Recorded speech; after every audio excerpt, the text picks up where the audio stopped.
pantailaz inguratuta, egingo dugu gogoeta horri buruz, zerutik sateliteak izango ditugu, seguridade kamarak seguru izango dira hemetik bai, izkina guztietatik, bueno, kontrolatuta, ustez. Bueno, hori pixkate liburuaren kartografia, ez? Pantaila edo egungo pantailismo orokor horretan, espazialki kokatzea, pantaila mota desberdinak, eta egia da hor dagoela, ez? Kontrola, segurtasuna, hori aipatzen dela, baina askotan hasten zaigu ere espektakuluarekin, eta bueno, hor uste du dagoela bide gurutze bat interesantea pentsatzeko gure egungo bizi modua.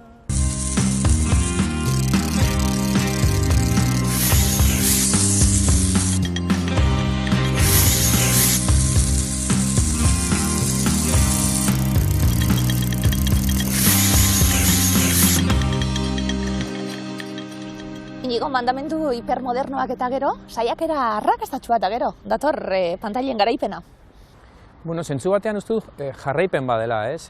Mandamendu hipermodernoetan bazegoen gure garaiak, ez? Hiper edo askunde etengabe horretan zifrei edo zenbaki ematen dien garrantzia, eta beste ari bat, gure egungo momentua ulertzeko uste dela, irudiaren kultura eta esan bezala, pantailen singuratuta bizi garela, eta hori beste hildo bat, ez? Orduan, bueno, uste dute aurrekoak ere behar zuela beste hausnarketa bat. Saiakera hitzak ere hori dauka, ez? Saiatu eta jarraitu. Orduan, beti dago zeo zer gehitzeko, eta, bueno, hau izan da, esan bezala, horren gehigarri bat, aurrekoaren gehigarri bat. Paradigma berri baten gaude hori guztiok sentitzen dugun gauza bata, eta esandakoa, liburuen bitartez ari zara. Bueno, filosofatzen, esango dugu, filosofoa zara, irakaslia zara, divulgadorie bai, irakurle amorratu bai zemate, bueno, aipamen beste egile batzuen lanari bai, apurtxu bat ulertzeko eta heldulekuak izateko, gaztiekin bazabiltzela nien bai, heldulekuak izateko, bueno, ulertzeko zer gertatzen ari den, ezta? Bai, uste dute, bueno, bizitza pixkate konstienteago bat, edo behintzat inertzia batzuk zalantzan jartzeko aukera izateko, eta zentzu horretan askeago aritzeko hartzen ditugun erabakietan, ez? Eta egia da nire gertuko publikoa dira nerabeak, eta, bueno, haiekin ere tokatu zaien garaia eta gurea ere badela ulertzeko aleginetan murgildu naiz bai. Filosofia gizarteratzeko lanetan bai, bestak bestea Gora Elkarteko kide bazara? Bai, eta bueno, hor ere filosofia gelatik atera eta beste galdera existentzial politikoak eta kalean eta beste gune batzuetan ere zabaldu, ez? Izan da gure helburua. Filosofiarekin zerikusia daukan beste lagun bat ere gehituko zaigu elkarrizketara, nor gonbidatu duzu, Inigo? Bai, gonbidatu dut Jone Ojea, bera da nire laguna, nire lankidea, filosofiako irakaslea bai, Agora Elkarteko kidea bai, eta bueno, askotan mesede asko eskatu dizkiot, beti laguntzeko preste egon da, asko eskartzen diot, eta bueno, bera bai hitz egingo du gurekin. Mundua bera irudi bat baino ez da. Zuk handitu, txikitu, gerturatu edo urrundu dezakezu pantailaren gainean atzamarra jarriz. Eta bitartean makinek begiratu egiten digute. Inigo, pantailen garaipenari buruz ari gara, baina begiradaren totalitarismoaren kontra. Egia da, badagoela hor, arrakala bilatzeko bideren bat, ez? Ikusezina diren guneak ere babestu eta, bueno, eszenatik kanpoko guneak ere babestu, ez? Orduan, pantailen garaipena agertzen da baieztapen moduan, izenburuan, baina agian gerora konturatu nintzen galdera ikurraz planteatzea izenburua ez legokela txarto, ez? Eskerrak. Bai. Ez terraza izango, zirrikitu bat topatzea, egingo dugun analisiari, pantailek badute erakarpen bat guztiok erori gara, sarean. Bai, eta oro gara aipatzen da oso gizarte, ez dakit, adiktiboan bizi garela, ez? Eta orduan edozerren konsumoa gero eta handiagoa behar duela izan, eta baita ere bideoen eta argazkien eta konsumoa. Orduan zentzu horretan harrapatuta gaude, bai. Honen guztiaren, dinot, danok sentitzen dugu, aldatu dala zerbait, harremantzeko daukagun gaitasuna aldatu da, gazteagoekin ikusten dugu bai, baina geure buruarekin bai. Bai, arretaren krisiaz hitz egiten dute autore asko, eta entzutearen krisiaz. Orduan, hiperestimulatuta gauden enean, patxadaz eta geldiunez eta elkarri entzutea, gero eta zailagoa omen da. Aurrekoan irakurri nuen hori, Bob Esponjaren kapitulo batean dagoela, Heidiren serie osoan baino askoz ere, estimulo gehiago, kolorea, abiadura. Orduan, zentzu horretan, konzentrazioa gero, konzentrazio sakona eta gero eta zailago egiten zaigu. Irakasle askoren kesa ere hori da, eta gaia hor dago, pilpilean. Bintzate, oain ikuste, ari garela pentsatzen, harremantzeko modua zelan aldatu diren, noiz eman pantaila batzuk, zenbat denbora jarri pantailen aurrean umeak, ari gara uste dut, solasaldi hori ere zabaltzen. Nondik dator irudia? Esan dugu, apurtxuet aurreko liburutik eta datuak, hazkundeak eta egin behar dugun guzti hori, eta zurrunbilo horretatik irudietara pasatzen gara, zelan antolatu hau dana ideia? Eta nondik hasi hau dana atal ezberdinetan ondo egituratuta dagoelako, goitik bera, betik gora, barrura, atzera egingo dugu. Zelan antolatu hau dana? Niretzat liburua arkitektonikoki pentsatuta dago, niretzat lagungarri izateko espazialki pantaila horiek kokatzea, baina gero aldi berean amaieran nahi nuen ere esan bezala ikusezinaz pentsatu, begiraren totalitarismo horretan. Egia da, aipatzen dela, bi tragedia subjektibo daudela, batetik une oro begiratuak izatea, eta beste alde batetik sekulaz begiratuak izatea. Orduan, gure garaiak batzen du, une oro begiratzen gaituzte, baina zifra gisa, zenbaki gisa. Egungo irudiek ere daukate 0 eta 1 arteko segida, hau da, irudi digitalak ere zifra dira. Eta beste alde batetik, nolabait, begira anonimo bada. Orduan, birpentsatzeko ere elkarri begiratzeko eta entzuteko modua, hor dago beste hildo bat zabaltzeko liburuan. Konexio etengabeko hori eskatzen duena.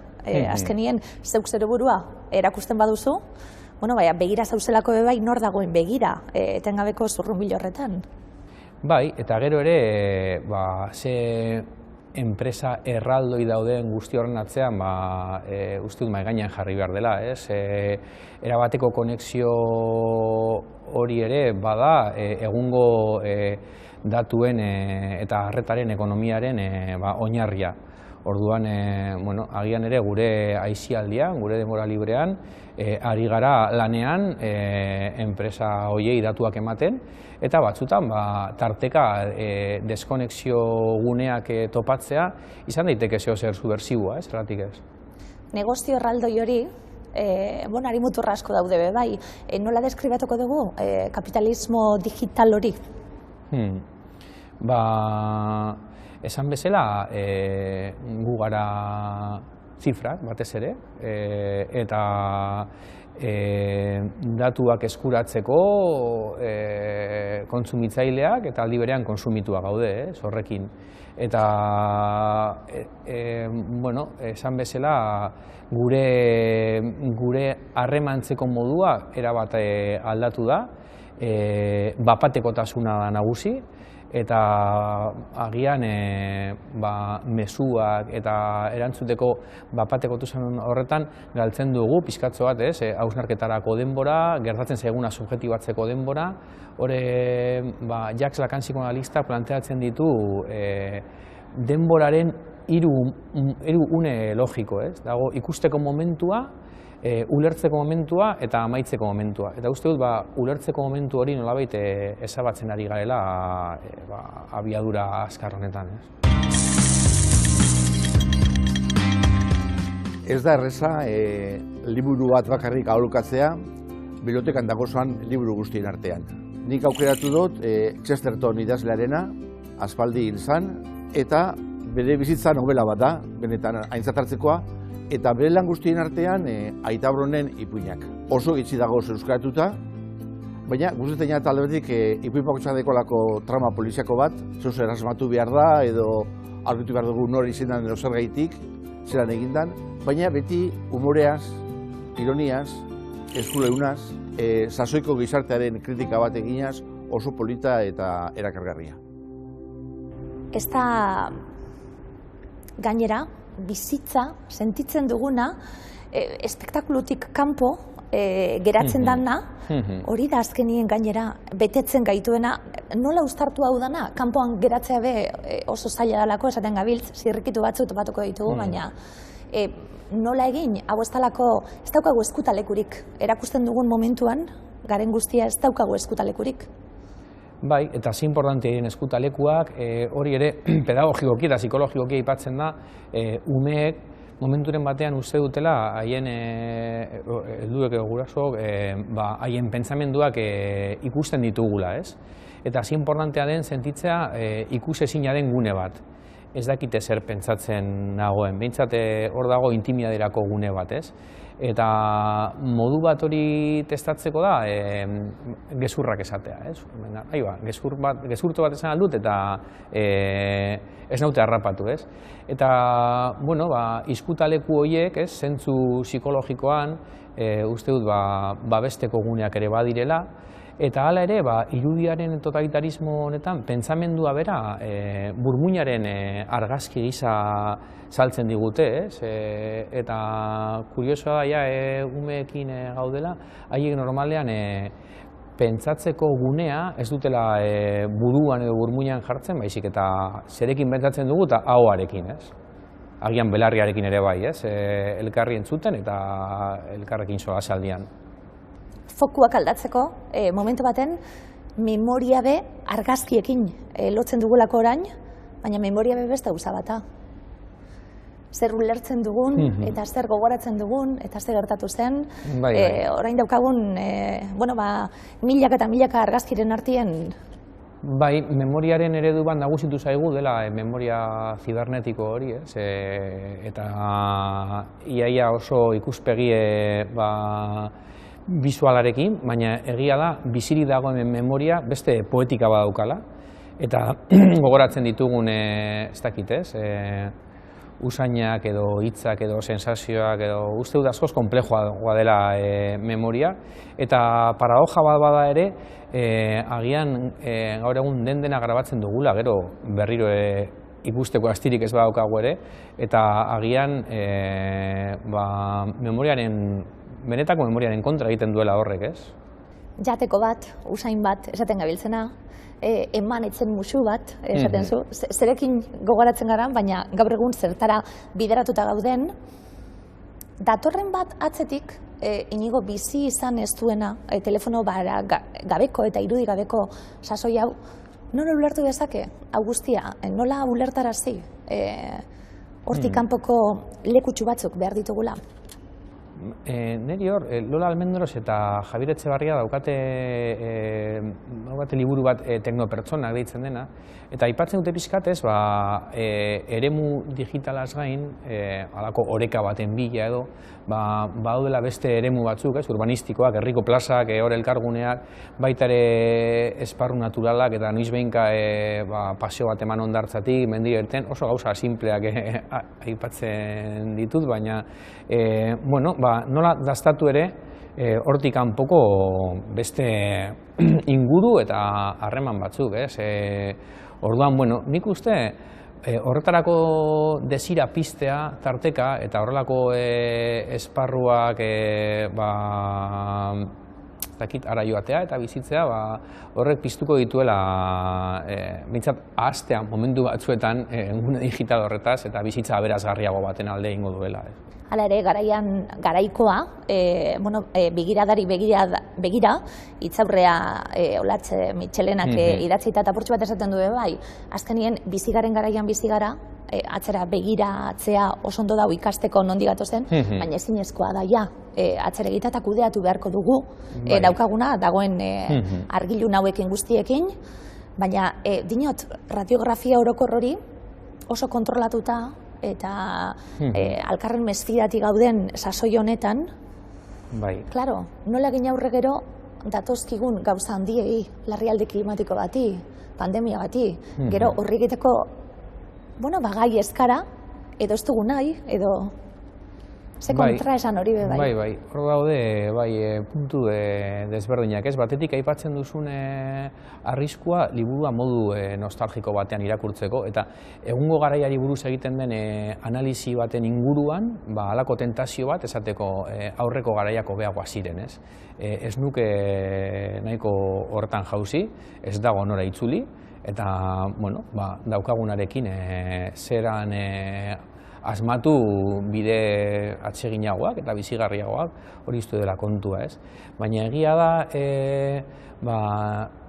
ematen dudala aurreikuspen digital bat lortuko dela edo zerren inguruan, ez dakit algoritmoek esango digutela zer egin, zelan jokatu, eta gero kuriosoa da, zenbat gauza benetan ez diren aurreikusten, eta zelan etorkizuna ez dagoen eginda, eta poeta dien moduan bidea ibilian egiten da, ez? Orduan, egungo gazteentzako badago olako mezu bat oso katastrofista, eta, gazteuk ez gain ontzat ere, baina nahazten dela oso ziur egon behar zara zure buruarekin, oso prestatu egon behar duzu individualki, baina kolektiboki ez dago ikusmugarik, ez? Dana da ziurgabetasun biriko, laboral, energetikoa, orduan uste dut hor dagoela egoera nahiko eskizofrenikoa, ez? Bizi dugula bi diskurtso horien arteko bereizketa, ziurtasun individuala batetik, eta ziurgabetasun kolektiboa bestetik. Eta nola jorratu bi diskurso horiek batera eraikitzen joateko, ez?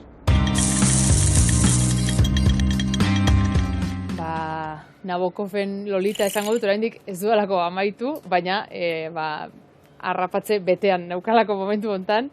Aski ezaguna den liburua da, pedofilo baten ahotsetik kontatua, gizon oso errespetagarri bat, unibertsitateko irakaslea eta bar, baina 12 urteko neskato batekin hasten du harremana, eta ezagite, esanguratxoa bezain beldurgarria iruditzen zait nola harrapa zaitzaken erretorika amable batek eta diskurso eta hizkuntza aberats batek momentu batean beldurgarria eta nazkagarria izanagatik ere berari entzuten jarraitu nahi duzulako edo engainatu egiten zaitulako nola baitez bere hizkera ederrarekin, baina gauza beldurgarriak kontatzen ditu. Nik aukeratu dut Las retrasadas izeneko liburua. Ez baztertu izan delako, baizik eta behar da niretzat merezi duen oihartzuna izan ez duen liburua dalako. Bertan kontatzen du herriko tuntunaren eta bere alabaren arteko harreman estu eta indartsua. Eta nola herriko andereñoak banatu nahi dituen alaba eskolara eramateko, eskolara joateko. Sinetsita dagoelako jakintza ezinbestekoa dela bizitzan. Dago oso ondo idatzia, plazerra da nola dagoen idatzita bakarrik alde hordatekan irakurketa oso ederra da. Eta gero hausnarketa egiten du maitasunaren inguruan, jakintzaren edo eskolarizazioaren inguruan baita ere, eta batez ere komunikazioaren eta hitzaren boteraren inguruan. Ekarri dute hau, Laura esaten zioten izena du, Leire Ibarguren da egilea, eta Euskal Herriko historia hurbileko testigantza bat kontatzen du, kasu honetan Miren Odriozola arena, eta, iruditzen zait, azken urteetan, esan dezagun, azken 40 urteetako pertsona militante baten ikuspegitik kontatzen duela, bere bizipenak bai Euskal Herrian, zein Euskal Herritik kanpoko zeran da, aldi berean dauka barruko zein kanpoko irakurketa bat, eta uste dute deskribatzen duela oso ondo azken 40 urtean Euskal Herriko sentimendu, bizipen, kontraesan, gatazka eta barne gatazka. Handik astebetera jaso zuen Pako zegoen Tekeke kanpamentura joateko agindua. Ordurako, hark bazekien, Laura esaten zioten laguna iristear zela. Irakasleak biok, Jone, filosofoak, ze zaila daukazuen erantzunak emoteko bizitzen ari garen honen guztiaren aurrien? Bai, nik uste eta Inigoren liburua horren adibide argia da, erantzunak ematea baino gure mustakil lana esan edo. Bai, ogibide bihurtu dugun hori dela ere, galderak egitea eta askotan, igual galdera egokiak planteatzea, erantzunak ematea baino, edo erantzun finkoak ematea baino. Zer azpimarratuko zenuke, Jone, liburutik, apurtxu bete hitz egiten egon gara, eta bat, ze irakurterreza egiten duen Inigo, aurreko liburu ebe bai, eta gogoetarako zenbat pieza eskaintzen dizkigun, ezka? Bai, nik liburu irakurri nuenean, eta Inigorekin askotan hitz egin dute horren inguruan, ikusi nuen lehenengoko gauza, esan dela aurrekoaren jarraipen oso natural moduko bat, eta askotan esaten dion dira buruz bat dela 20. Mandamendu hori, ez dakit, igual ez utzi ezer izkutuan edo bezala izendatu genezakeena, ez?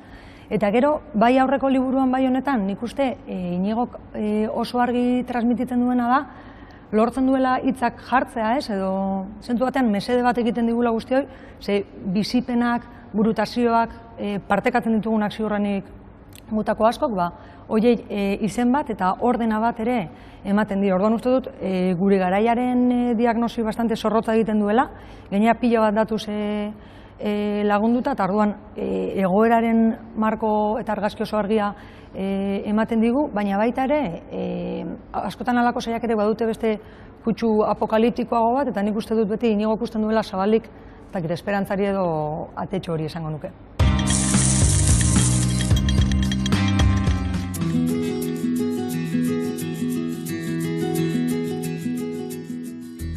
Nire lehentasuna, zalantzarik gabe, artxipelagoa, podcasta, gero komikia bihurtu dena izango litzateke, baina iruditzen zait aurrekontua altuegia izango lukeela. Horregatik, zerbait xumeagoa egite aldera, bi hauek aukeratuko nintuzke. Almandoz teatroaren Natasha, edo Ni ez naiz Mikel Laboa, Iturriaga, Kano eta Larretxerena. Ikaragarri gustatuko litzateke, egia esan, fikzioan Mikel Laboaren bizitza edo bere abestietan oinarritutako historiak ikustea, Mikel Laboaren zale sutsua izan da, egia esan amesten den noizbait horrelako fikzio batekin. Irakurrieten azkena, ze asko irakurtzen den zinemarekin errazionatutako liburuen inguruan, Hallie Freemanen The Time of My Life liburua, 80ko hamarkadako aurra izanik, iruditzen zait 80ko hamarkadan bat zeudela pelikula interesgarri ugari, eta gainera pelikula honek deseraikitzen ditu pixka bat genero ikuspegitik. Zergatik, liburu honetan aztertzen duelako nola 80ko hamarkadako zenbait pelikula, ustez gaur egungo begietatik pixka traketxak izan zitezkenak, Ghostbusters edo Pretty Woman edo Dirty Dancing bezalakoak, nola bihurtu gaituzten batzuk behintzat, neurri batean noski, feministak, ez? Orduan, liburu bezala arina da, irakurterraza eta polita da. Eztabaida hau betikoa da, ez? Nik esango nuke, pelikula eta telesaila asko daudela, liburuak baino hobeak, baina, nik argi izan dut, edo argi daukat, galdera honen erantzuna Tom Perrotta eta The Leftovers dela, iruditzen zait telesaila askoz hobea dela, HBO Maxek egokitzapena egin zuen, liburutik eleberrira, eta The Leftovers telesaila maixulena iruditzen zait, batean munduko biztanleriaren 2% desagertu egiten da mundutik, eta hortik aurrera azten da pixka bat kontakizuna, ez? Eta zalantzari gabe eleberria baino hobea iruditzen zait telesaila. Hemen ere trampa txiki bat egin dut, bat aukeratzea zaila zelako, orduan 2 aukeratu ditut, Moteros Tranquilos, Toros Salvajes, Peter Biskinen liburu mitikoa, hau pixkat, 70ko hamarkadako Hollywoodeko hainbat zuzendari eta aktoreen inguruko, pixkat txutxumutxuak eta azaleratzen dituena, eta pixkat Hollywood berri horren inguruko erradiografia txundigarria egiten duen liburua iruditzen zait. Eta bestea, iaia, mesanotxean daukadan liburua da, gidoia, Robert Makiren gidoia, zinema ikasketak eta egin dituenean askotan berbegiratzen nuen liburu bada, pixkat gidoigintzaren ikuspegitik, nola egiten diren pelikulak, nola idazten diren, pixkat egitura, konposaketa, klimaksak, gaur egun hain modan dauden kontu horiek, baina pixka bat ikuspegi analitiko batetik aztertua, Robert Makiren liburu hau ezinbestekoa iruditzen zait. Bakoitza gainera geratuko da gauzaren batekin, hemen gauzazko dauzelako esateko, irudiaren tirania hori, ezta? Gaur egun, irudiara gure oinarria, pentsa, telebistan agertzen den aurkezle batentzat edadien aurrera doana, dinot oso azpimarratuta daukadalako ze leku fragila dan bebai hau dana, eta ze euskorra dan beste gauza batzuk ez da dituzu lantzen, honek guztiak harrapatzen zaituelako, beste helduleku bat zuretzat esate baterako Jone, gaztiekaz egonda, apurtxoe telefonoekin gertatzen ari dana, argazkiekin, selfieekin, etengabeko esposizio horrekin, ez da? Bai, nik uste, bilakatzen da, justo 8. kapituluan, Iñigok aipatzen du selfieak nola diren edo sare sozialak nola diren, ispilu eta leio, eta esango nuke bereziki erakus leio direla, ez? Orduan, sortzen dela hor tentzio bat, neraben eta soilik neraben, baina bereziki neraben artean ez, euren nartzisismo baten eta autoestimaren arazoen arteko borroka etengabeko bat, horrengaitik bilakatu delako espazio bat, zinetan nik eraiki aldudan, edo uste dudan eraiki aldudala nire nitasuna, ez? Eta horrek nola eramaten duen ere hausnartzera piloa, niretzako kapitulorik interesgarriena akaso den horretan identitatearen inguruan, ez? Nola Iñigok erabiltzen du Baumanen likidotasunaren kontzeptua, eta identitateak egun guztiz likidoak bilakatu diren, hori esan dezakegu egitate bat dela, baina horren aurrean zer, sortzen ari garela uste bat, esango nukena bastante zalantzagarria dela, nire erakusleioa den sare sozialen bitartez, nire selfieak jarriz, edo eta selfieak ez diren beste irudi batzuk proiektatuz, nik esango dut nor naizen ni, ez?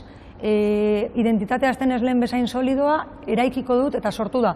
Eraikitzeko ahalmena eta beharra. Esan behar dut une oro, ni naiz hau eta hau, eta beraz ez naiz izkutuan usten dudan beste hori, ez? Eta ez dakit, okurretzen zait, eta nerabekin ere horren bueltan, askotan irakasle garen ninean, eurekin hitz eginda, badagoela ere besteak nola definituko oten hauenaren bildur bat, eta askotan dela ez, nik esango dut zer nahi zen, ez? Baina pixkat inozoa iruditzen zait, pentsatzea besteen begirada batetik, eta ez begirada kontrolatzaile batetik, baizik, eta besteen begiradatik kanpo definitu dezakegula gure identitatea osotasunean, ez? Bueno, horrek dakarren bakardadearekin bebai. Oso konektatuta gauz, superkonektatuta gauz, baina bakardade horretan une oro. Niretzat, bibliografia barruan dagoen Norena Hertzen liburua bakardadearen mendea, asko inpaktatu ninduen, ze, holako datu asko ematen ditu bai, eta planteatzen du, ze punturaino, afaltzera jungo bagina eta mahai gainean mugikorra jarriko bagenu, gauza gutxiago guratzen zaizkigu solasaldirako, eta gaude pixkatxo bat pendientea mezuren bat helduko den, edo orduan, kuriosoa da, ez? Elkarrekin gaude, baina bakardade sensazioa handiagoa da, ez? Zer egin honen aurrean hasi direlako hezkuntzan eta iruditzen zait landu beharreko gaia dela eta hasi zarete lantzen eta honi guztiari bestelako irtenbide batzu topatzen. Nik uste lehen aipatu moduan Iñigok esan du ere, ez? Guraso elkarteak eta ari dira pixkat alerta pizten. Azken aldian ere ikusten ari da nahikotxo psikologiatik edo neurozientziatik ere ikertzen ari direla pantailak zuzenean, ez? Izan aldituzten eragin negatiboak garapenean, garapen kognitiboan bereziki, eta nik uste honetaz ohartzen ari garela orain. Ez dakit berandu den, lehen aipatu zuen moduan gaude ja murgilduta horretan, baina honen aurrean zer egin edo erantzun finkorik eman ezin bada ere, nik uste elkarrizketa izan behar dela guztion artekoa, ez? Askotan egunerokotasunan edo lanean ikusten dugu nola ematen duen kontrakortasun bat sortzen dugula nerabekin, eta importantea da eurak entzutea ere, eurek ere badaukate zerresan eta igartzen dute. Askotan pentsatzen dugu eset, baina igartzen dute ere zer egin dituen olako gauzek. Orduan, konfrontazioaren beharrean, bai lehenengo ezagutza eta olako ikerketak aberba pixkat entzunak diren ninean, guztion artean planteatu beharko ditugu irtenbide berriak, ez era nostalgiko batean eta atzera buelta horretan, baizik eta, bueno, igual, erabileraren inguruko hausnarketa bat egiten esango nuke. Liburu honek Uxue Albert idatzi zuen eta Bruno Hidalgo ilustrazioak egin zituen. Liburu hau 2022ko abenduaren 12an argitaratu zuten. Istorio hasten da Daniel Kastolatik bueltatzean. Etxeko barrumean sartzean ez ezagun berri bat aurkitu du. Ez ezagun horri maletak igotzen lagundu eta elkar aurkezten dira. Daniel ezagutu berri egin duen agurea Dore izena du. Hortik aurrera biek oso lagun onak eta oso harreman ona daukate. Eta ere, Daniel Dororen bizitzako hainbat gauza, sekretu, adikzio ezagutzen hasten da. Labegi liburua hainbat gai kritikatzen eta goraipatzen ditu. Gehien kritikatzen duena alkoholismoa da. Berriz, gehien goraipatzen duena adikziotasuna eta jendearen arteko harremana da. Doro eta Daniel duten harremanarengatik. Liburu hau asko gustatu zait entretenigarria delako eta oso ondo eta oso erraz irakurtzen delako. Gainera, azkenan gertatzen dena ustekabekoa da. Baina kontuan izan behar duzue, 60 orrialde eta marrazki batzuk dauzkala, egun batean erraz bukatuko duzue. Beraz, raton bat pasatu nahi baduzu, joan zure konfiantzazko liburudendara eta Labegi liburua erosi. Mandamentu hipermodernoak eta gero, pantailetan murgildu gara, era natural baten gauza batek besti erakarrelako, basabiltzen igo beste zehozetan bebai eta idazten eta ia buruan hausnarketa barreak egiten, apurtxu bet zein izango da, aurrera begira, jorratu beharreko gaia? Honen jarraipen gisa, buruan daukat, gaur egun entzuten lelo batez, ez dagoela ezer ezinezkori, eta agian ezinezkoa balioan jarri, eta lotu gabe ezinezkoa ezintasunarekin edo etsipenarekin, baizik eta badiela gisa mugak eta horiek pizkatxo bat poetizatu eta horietatik ere ikasi eta bizi. Eta agian ez, oso errudun bilakatzen gaituen esaldi horrek, ez, nahi baduzu alduzu eta edo zer gauza lortu aldugula bakarrik hortan sinisten baldin badugu, eta hori pizkatxo bat baretu, ez. Badaunon filosofatu, Badago. Eta gisa mugen inguruan ikuste, mugen inguruan pentsatzea beti dela ibilbide polita bereziki filosofiatik ere, ez egutzea nahi hori dena deskubritzeko, eta uste dut bereziki liburuaren amaienan ere errekuperatzen duzula ideia hori, kasu honetan ikusezinaren aldeko kontu horrekin ere, ez? Mugak onartu eta mugekin bizitzen jakiteak ere baduela bere xarma hori. Agian ez da oso modan egongo filosofatzearena, baina bazabiltzate zuek bebai, filosofia gizarteratzen, agora elkartean bebai apurtxu eta helbururekin, eta esango dugu, gero antolatzen dituzuen, zereginetan eta elkar tokietan, jendea biltzen dela, badagoela eztabaida, eta oso gustora egoten direla danak bebai. Zergaitik balioan jarri hau guztia eta topatzeko leku horiek aldarrikatu, Jone? Alde batetik, bizkat, filosofiaren, igual ez dakite, estigma ere estiago dituko, baina filosofiaren uste izan dena ez, bakardadean idazten duen pertsona baten ideia horretatik kanpo ateratzea, eta nik uste gehien ekartzen diguna, adibidez, agoran bereziki kafe filosofikoak antolatzen edo pote filosofikoak antolatzen ditugula da, komunitatearen aldarrikapena. Taldean pentsatzeak ekartzen duen onura, eta pixkat Inigoren liburutik oraindik ere tiraka presentzialtasunak izan dezaken indarra, ez?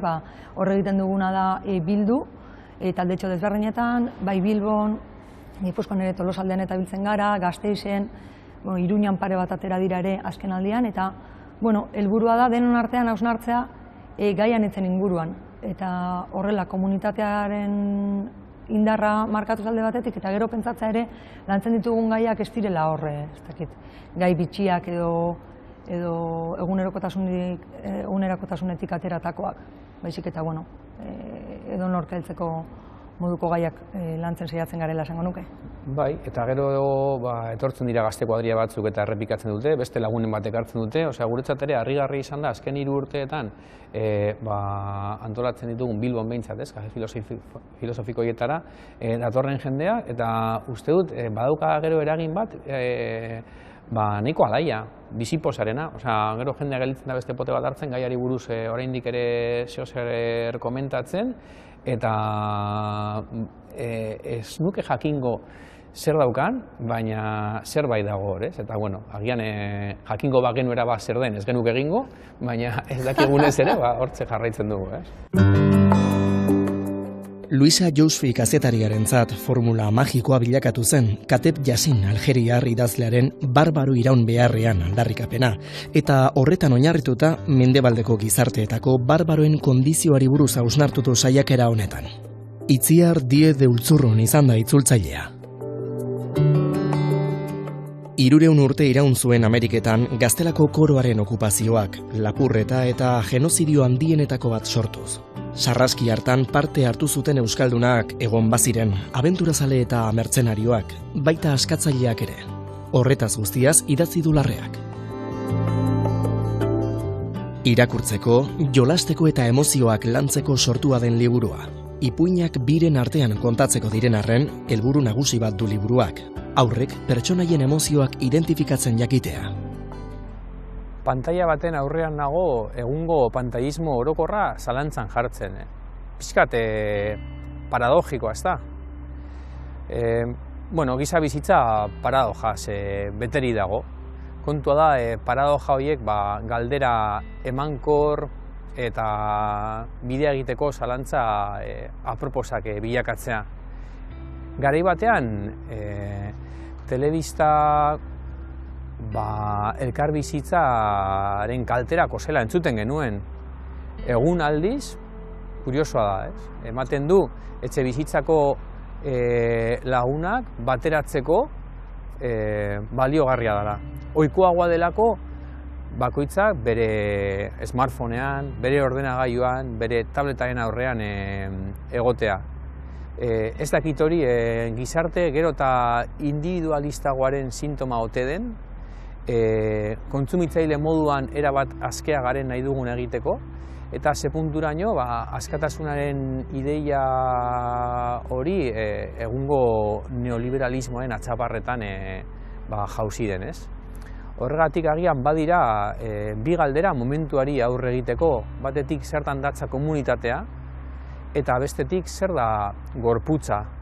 Ze badago tensio bat, ez, gure irudiaren eta presentzialtasunen artean. Zentzu horretan nahiko nituzke pantailetatik harago ere elkarguneak topatu.